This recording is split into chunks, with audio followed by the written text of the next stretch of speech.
Today we are in conversation with Mr. Govind Iyer. He is a founding member and the chairperson of SVP and Living My Promise and Give India. He is also a part of the Infosys board as independent director. Today we are going to talk to him about his philanthropic efforts and his vision of India forward.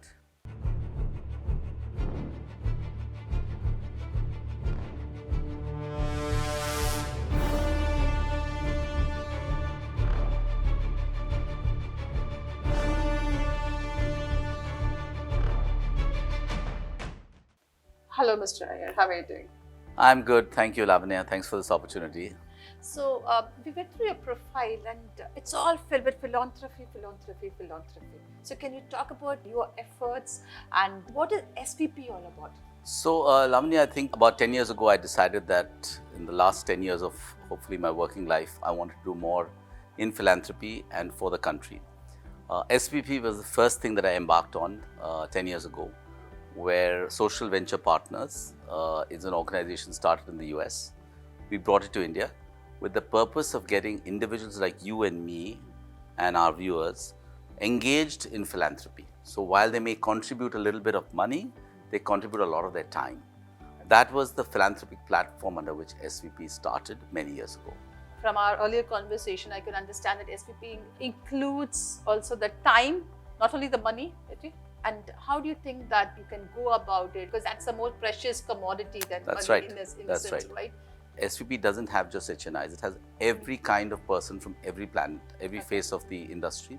We have individuals who've never worked, who've done outstanding work in bringing up children, being part of the homemaking side, but have done amazing contributions at SVP. Then we have corporate CEOs who've run billion-dollar companies who've come in and also contributed. So we have the entire spectrum of leaders and individuals who made a difference. Getting them to volunteer is a challenge because sometimes many of them don't know how to do it. But we have a fantastic staff of 12 individuals across India who work very, very dedicatedly to really help these individuals engage on their journey. So we understand their passion, we understand what they want to do, and then we slowly help them get into the philanthropic segment. That's what SVP does in really hand-holding them in the journey. Can you talk about some stories of your personal philanthropic endeavors, which has resulted in leaders coming together to be part of this movement? So I think the big one that I would talk about are partners that have done very little in philanthropy, like me when I came in at 50. And how have we shaped our own journeys and the journeys of our NGOs. There's a partner who was running one of India's largest chemical companies, joined SVP not knowing what he would do. Today is part of shaping one of the largest ecosystems of persons with disability, really earning a livelihood and making them self-sustainable. Through this journey, he has discovered a lot more of what he can give to that sector, but also what he can learn from that sector. How difficult it is to work with individuals who don't have all their physical or intellectual powers that you and I have. So that journey has been very enriching for him, from what he tells me, and it's been very enriching for the NGOs. Another example I can give you is of somebody who's an artist who had never done much work in philanthropy, who came in and started working with one organization in one of our 7 cities and enjoyed their journey with their NGO to now become a lead partner, what we call a lead partner, responsible for working with a not-for-profit with 5 organizations. So this individual has now expanded her impact across 5 different organizations in the last 3 or 4 years. So I think, without getting to specificities, all I would say is that partners join SVP without sometimes knowing where they want to go, but through their journey at SVP, they find a purpose and they find meaning. You spoke about the KARMYOGI, right? Can you talk more about it? It's a Government of India initiative. That's right. It's an initiative started by the Prime Minister in September 2020, and the purpose is really very simple. How can all our civil servants who are doing so much good for the country provide a slightly higher level of service to citizens? How can we help train them? How can we help equip them to be able to give better service to citizens? And we're doing that through a technology app called iGot, the Indian government online training tool, which will allow every civil servant in the country, state or central, to be able to really bring better learning skills to themselves, which will in turn allow them to be better human beings, better persons, and be able to give better service to people that they serve. So we're doing that across India. It's very early. It's only started in 2023 in a big way. But in the next 4 or 5 years, we hope we'll be able to transform the way organizations in the public sector really work. One of the principal points of the KARMYOGI Bharat mission is to move from what's called rule-based to role-based competency, to really get the benefit of learning from these courses.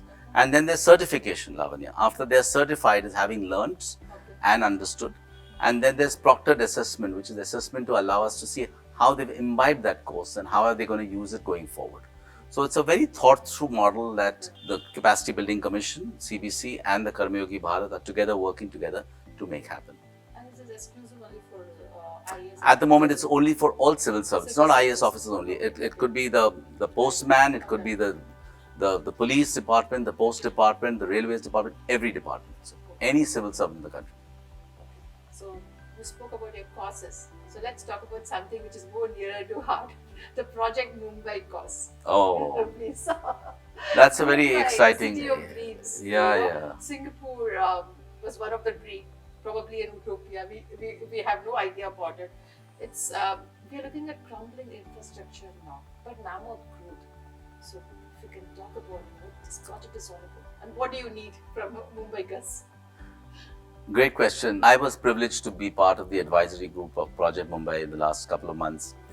And I can tell you in 4 years, Shishir Joshi, Sanjay and the team there have done some amazing work in really mobilizing volunteerism in the city. Okay. Volunteerism is what's critical to really drive Mumbai. I don't think it's anything but the citizens of Mumbai that can make Mumbai better. And we as Project Mumbai are going to try to get all our citizens to work collectively with the corporation, with the government to really drive change. I do agree with you. Mumbai has huge opportunities forward. I agree there's a lot of infrastructure changes happening with the metro, the coastal road, with a lot of other things. But I think in a few years' time, we as Project Mumbai would like to take this slowly and steadily, try to get every ward in the city of Mumbai, take ownership of their own destiny and try to find a way to bring about change. So you will see change happening, I'm quite convinced, and Project Mumbai is going to be at the front to make that happen with our citizens of India. Okay, so as a harbinger of change. Hopefully, yes. Thank you very much for this. Thank you for your time.